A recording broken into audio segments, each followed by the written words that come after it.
الله الرحمن الرحيم. الحمد لله رب العالمين والعاقبة للمتقين والصلاة والسلام على أشرف الأنبياء والمرسلين.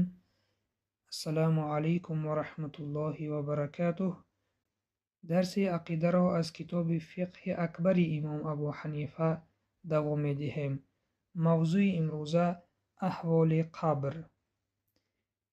امام ابو حنیفه رحمه الله میگویند: و سؤال منکر و نکیر حق کائن فی القبر و اعادة الروح الى جسد العبد فی قبره حق و ضغطة القبر و عذابه حق کائن للكافر كلهم ولبعض عصاة المؤمنین. یعنی سؤال منکر و نکیر در قبر حق است. بازگردانیدن روح بر جسد بنده در قبر حق است.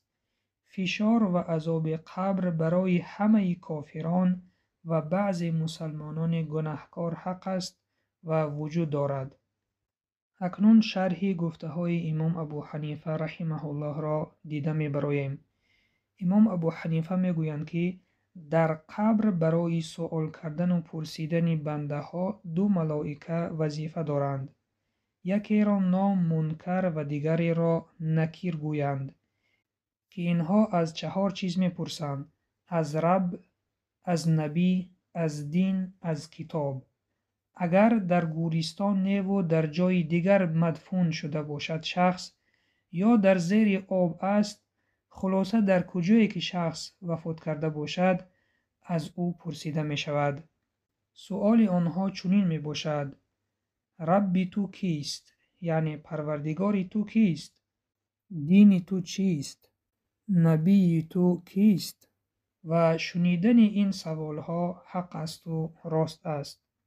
همه پیامبران علیهم السلام از سؤال و پرسش قبر استثناء اند و این چنین اطفال و شهدا نیز در قبر پرسیده نمی شوند. بعضی بر این عقیده اند که برای طفلان سوال قبر است و خداوند داناتر است در این مسئله. و در دوام متن امام ابو حنیفه رحمه الله گفتند: و اعادة الروح الى جسد العبد فی قبر حق، یعنی بازگردانیدن روح به جسد بنده حق است. بازگردانیدن روح به جسد انسان برای به سوالهای ملائکه ها جواب دادن حق است. مؤمنان در جواب میگویند که رب من الله است، دین من اسلام است، نبی من محمد صلی الله علیه و سلم است و کتاب من قرآن است. اما کافران باشند و جای جواب ها گویند که معنای نمیدانم و نمیدانم را دارد. و در دوام متن امام ابو حنیفه رحمه الله میگویند: فشار و عذاب قبر برای همه کافران و بعض مسلمانان گناهکار حق است و راست است. دوستان عزیز، حتی عذاب قبر برای مؤمنان کامل هم حق است. حدیث وارد شده است که پیامبر صلی الله علیه و سلم فرمودند: اگر نفری می بود که از سختی فشار قبر نجات می یافت، البته سعد ابن معاذ نجات می یافت، زیرا او شخصی بود که عرش رحمان از موت او به لرزه درآمد. دوستان عزیز، فشار گور چنان است که وی بر میت چنان تنگ می گردد که قبرغه هایش از یکدیگر گذشته می روند. بعد از آن الله سبحانه و تعالی کشایش می دهد برای مؤمن و قبر وسیع می گردد و این برای مؤمن چنان گوارا است به مانندی که فرزند از سفر برمی گردد و مادر او را به آغوش می گیرد، به این مانند است. و چگونگی فشار قبر به ما معلوم نیست، این را تنها خدا می داند. و این چنین عذاب قبر برای همه کافران و به بعض مسلمانان گناهکار حق است و راست است.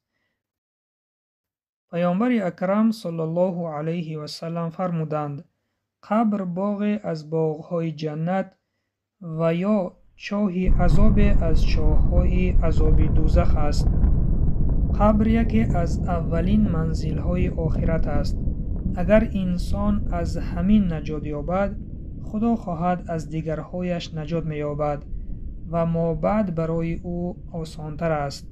اگر از این نجات نیابد، ما بعدش برای او سختتر و دشوارتر می‌گردد. خلاصه دوستان عزیز، کافران در قبر تا آمدن روز قیامت در عذاب هستند و مسلمانان باشند در راحتند.